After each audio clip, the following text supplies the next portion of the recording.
So, hello everyone, welcome back to the Kingdom of Jazz. आ गया हूँ मैं आपके सामने फिर से 2 हफ्ते के बाद। मैं वीडियो नहीं बना पाया क्योंकि घर की शिफ्टिंग चल रही थी। अब मेरे पास फ्री टाइम है, अब मुझे टाइम मिला है, मैंने सोचा चलो वीडियो बना लेता हूँ। वीडियो कोई नए टॉपिक पर नहीं है, इस पर मैंने ऑलरेडी बात करी हुई है। डिस्क्रिप्शन में मैंने लिंक दिया है, वो आप वीडियो देख सकते हो। जो टॉपिक था वो था care home jobs in UK. पहली बात तो there are plenty of care home jobs in UK. काम की कोई कमी नहीं है, जैसा मैंने पहले वीडियो में भी बताया था। बट जो इन डेप्थ जो रोल्स एंड रिस्पॉन्सिबिलिटीज है ना केयर होम की, वो आपको समझना बहुत ज़रूरी है। क्योंकि रिसेंटली मैंने जो दूसरे यूट्यूबर्स हैं उनकी वीडियोस देखी थी। सो दे आर सेइंग कि 6 महीने का एक्सपीरियंस ले लो और आपको केयर होम में स्पॉन्सरशिप मिल जाएगी और ज़्यादा कुछ करना नहीं होता है। डिसेबल्ड लोग को देखना होता है, जो मेंटली चैलेंज होते हैं, अनस्टेबल होते हैं, उन्हें देखना होता है, खाना खिलाना होता है और बाकी सारी चीज़ें। ऐसा नहीं है, यहाँ तक ही रोल सीमित नहीं होता है। ये जो रोल है केयर होम का, इन डेप्थ अगर आप देखोगे तो काफ़ी टफ भी है पर थोड़ा बहुत आसान भी है। सारे जो यूट्यूबर्स हैं जो बात कर रहे हैं केयर होम पर, मैं ये नहीं कहूँगा कि वो गलत बोल रहे हैं या सही बोल रहे हैं। सब अपने अपने एक्सपीरियंस के हिसाब से वीडियो बनाते। पर जो मैं अभी आपको बताऊंगा वो मैं अपने पर्सनल एक्सपीरियंस के हिसाब से आपको बताऊंगा, जहाँ पर मैंने केयर होम में काम किया हुआ है। मेरा रोल क्या था, मेरी रिस्पॉन्सिबिलिटीज़ क्या थी और मैं कैसे डील करता था जो रेसिडेंट्स है, जो सर्विस यूज़र है उनसे। जो पेशेंट कह लो उन्हें। It was not easy to be very honest. मैं आपको डिमोटिवेट नहीं करना चाहता हूँ, पर मैं आपको बताना चाहता हूँ कि care home jobs are not really easy. आपके पास कोई प्रीवियस एक्सपीरियंस है, जो भी फील्ड में आपने काम किया हुआ है, वो फील्ड में आप अगर आके जॉब ढूंढोगे तो आपको इजीली मिल जाएगी jobs. Just for the sake of money आप ऐसा ना करिए कि बस केयर होम में लग जाओ और ना आपको 5 साल की स्पॉन्सरशिप मिल जाएगी और लाइफ सेट हो जाएगी। इतना आसान नहीं है। हर एक जो केयर होम के ओनर है, वो हर एक ओनर स्पॉन्सरशिप नहीं देते हैं। मतलब डिपेंड करता है आप कौन से लेवल पर काम कर रहे हो। कोई कोई केयर होम है जो जो नॉर्मल केयर असिस्टेंट है उन्हें भी स्पॉन्सरशिप दे देते हैं, बिकॉज जो केयर असिस्टेंट की जो रिक्वायरमेंट है वो बहुत ज़्यादा है इस वक्त यूके में। और गवर्नमेंट ने इसे स्किल्ड वर्कर के तौर पर अनाउंस कर दिया है। आपको पहले रोल्स एंड रिस्पॉन्सिबिलिटी समझना बहुत ज़रूरी है, rather than jumping straight away into care home और आपको पता नहीं है क्या होता है। It will be very hard for you. शुरुआत करते हैं आज की वीडियो की, और मैं आपको बताता हूँ कि भाई केयर होम में जो रोल्स एंड रिस्पॉन्सिबिलिटीज होती है वो एक्चुअली होती क्या है, और अगर आपको जॉब मिलती है केयर होम में आपको करना क्या है।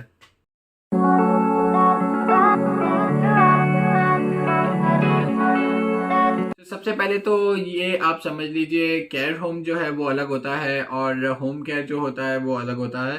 केयर होम में आपको केयर होम में जाना पड़ता है, जो कि एक बड़ी बिल्डिंग होती है 2-3 फ्लोर की, जहाँ पर प्रॉपरली हर एक रूम्स होते हैं जैसे होटल्स में होते हैं। जहाँ पर रेसिडेंट्स को रखा जाता है, उनकी पूरी देखभाल की जाती है, उनको पूरी प्रॉपर केयर दी जाती है।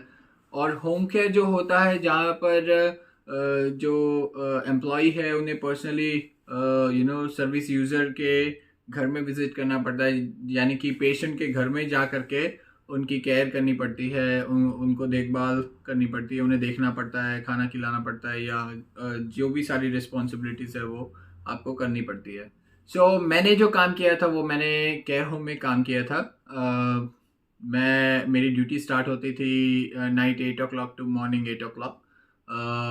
We students are only allowed to work for 20 hours a week. कई बार अगर मैं 8 o'clock को स्टार्ट करता था तो मैं 7 o'clock को फिनिश करता था, और अगर मैं 7 o'clock को स्टार्ट करता था तो मॉर्निंग 8 o'clock को फिनिश करता था। 11 घंटे की मेरी ड्यूटी होती थी।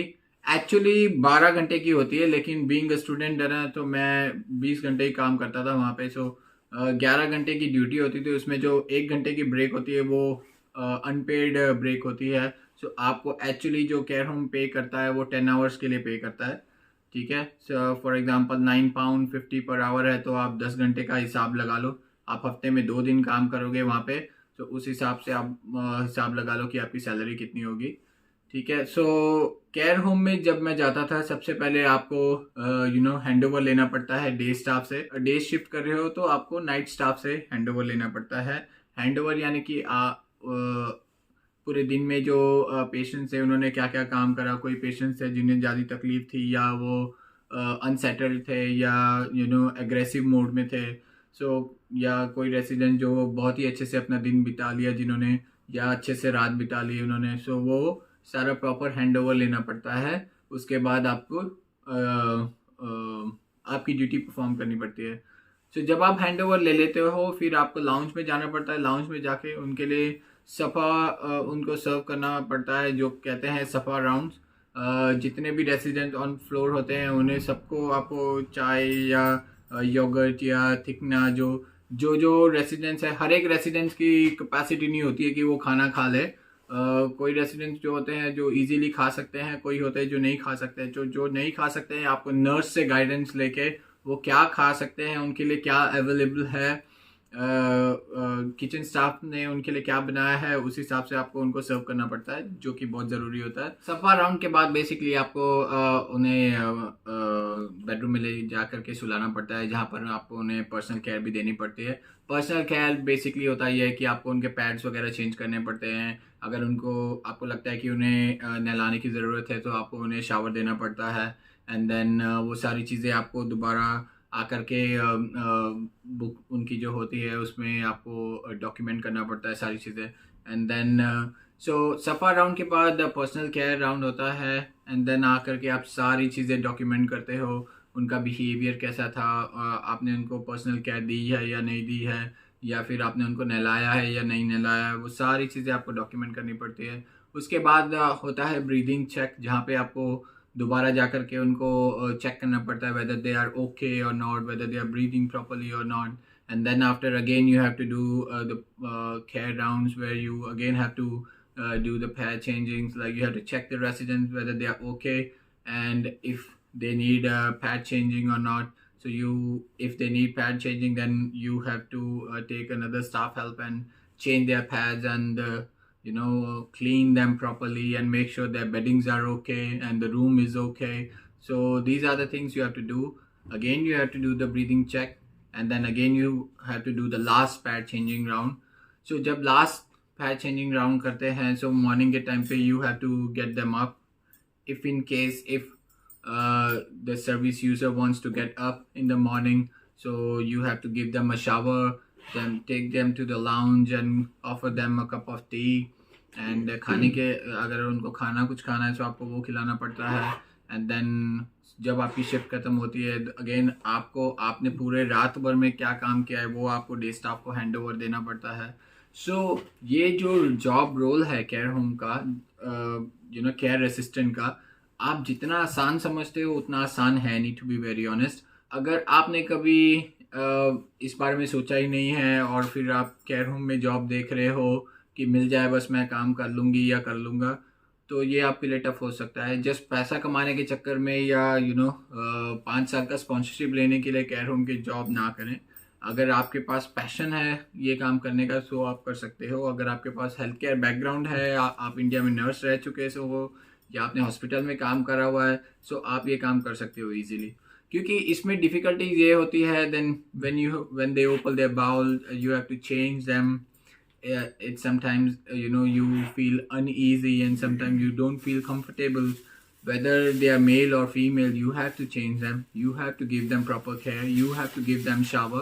So if you can do all these things, then you can get into this care home job. Otherwise it is very difficult. So आप ना वीडियोस देख करके ना ऐसे ही अपने जहन में ना डाल लीजिए कि आप 6 महीने यूके में आके केयर होम में काम कर लोगे, you will get the sponsorship. Now, I have worked in care home for 1.5 years. So my employer did not give me sponsorship, to be very honest. They said you have to be a senior carer in order to get the sponsorship. That means there is another level where I have to give several attempts for the test. जो उनका proper test होता है, उनके courses होते हैं certified, वो आपको करने पड़ते हैं। मतलब it's obviously free of cost, but you have to properly sit down there, and then you have to make your mind that you want to build your career in care home. So then you can give that test, and then you become a senior carer there, and then company will sponsor you. Not all the company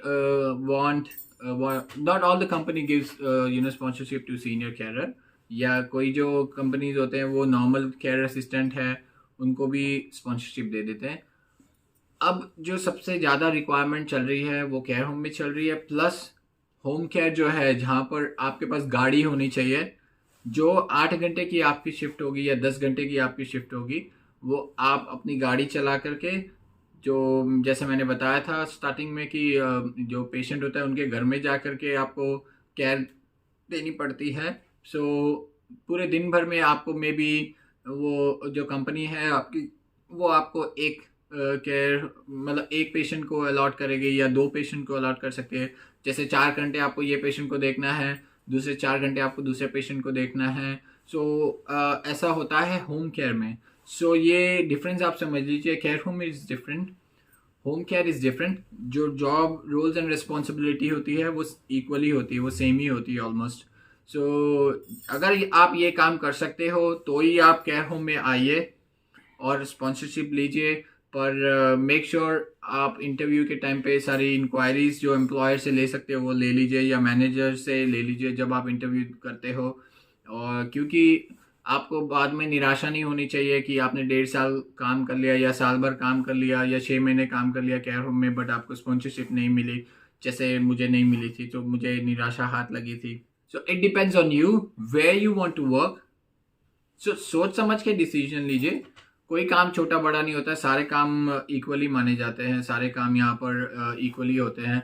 जो यहाँ पर कचरा साफ करने वाला होता है उन्हें भी अगर एम्प्लॉयर रखता है, सो मिनिमम जो वेज होता है £9.50 या £9.90 हो गया अब आई गेस.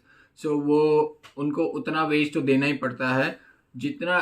सेम वेज आपको वेयर हाउस में भी मिलेगा, सेम वेज आपको केयर होम में भी मिलेगा, सेम वेज आपको प्रॉपर वाइट कॉलर जॉब में भी मिलेगा. सो जो स्टार्टिंग वेजेस जो मिनिमम वेज है वो है £9.50 एट द मोमेंट. वो आपको कहीं भी काम करो, कोई भी जॉब रोल करो, एम्प्लॉयर को आपको ये वेज देना ही पड़ेगा. So that's all about today. I wanted you to understand कि भाई आप यूके में आ रहे हो ऑलरेडी. अगर आपने माइंड बना लिया है, या फिर अगर आप ऑलरेडी आ चुके हो और जॉब ढूंढ रहे हो, तो for the sake of earning money don't get into any kind of job. Make sure you go in a right field according to your past experience, because that will count later on when you go for another job. And if you wanted to grow in career, choose a right path. So that is more important rather than working anywhere where you get money. So ये बात है. अब मैंने तो 1.5 साल काम करा है केयर होम में, तो मुझे सारी जॉब अपॉर्चुनिटीज़ जो है वो केयर होम की आ रही है या केयर की आ रही है. सो आई हैव ऑप्शन. अगर मैं अपने फील्ड में नहीं जाता हूँ या मैं केयर होम में जाता हूँ, so what I have to do, so I have to make my mind there and then grow in healthcare industry, since I have healthcare background already. So I have 2 options now, so I will be just making my mind to settle down कि कहाँ पर मैं काम करके अपना future बना सकता हूँ. That's the thing. Other than that, अब काम यहाँ पे बहुत सारे हैं यूके में. You can work in warehouse, supermarkets, and then restaurants, and then care industry, and then after you can work in a proper company. So काम यहाँ पर ऐसा नहीं है कि यूके में काम नहीं है, बहुत सारे काम है, आप कर सकते हो. सिर्फ होता है ये कि आपको बैठ करके सर्च करना होता है. वेयर हाउस या सुपरमार्केट या रेस्टोरेंट्स में तो काम आपको इजीली मिल ही जाएगा. सो बस आपको थोड़ा सा फोकस रख के चलना होता है कि आपको कौन सी फील्ड में काम करना है, कितना आपको एक्सपीरियंस गेन करना है, या कितना आपको अर्न करना है. सो बीइंग अ स्टूडेंट ये बात समझ लो कि 20 घंटे से ज़्यादा आप काम नहीं कर सकते हो. सो उस हिसाब से आप डिसीजन लीजिए. Okay, so that's all about today care home part 2. सो आप मैंने लिंक डिस्क्रिप्शन में दिया हुआ है, आप वो वीडियो भी देख लीजिए अगर आपने नहीं देखी है. So you will get a fair idea कि मैंने वो वीडियो में क्या बनाया है और क्या इन्फॉर्मेशन दी है, फिर आप ये वीडियो देख सकते हो. So that's all about care home job roles and responsibilities. So yeah, thank you for watching my videos and अगर आपको वीडियो इन्फॉर्मेटिव लगती है so you can share it in your group और with your people whoever is coming to UK or have already arrived in UK for September intake. So welcome to UK. Stay safe, stay healthy and अपने family का ध्यान रखिए, अपना ध्यान रखिए and channel को subscribe करना ना भूलिए अगर आपने सब्सक्राइब नहीं किया है तो। Thank you so much.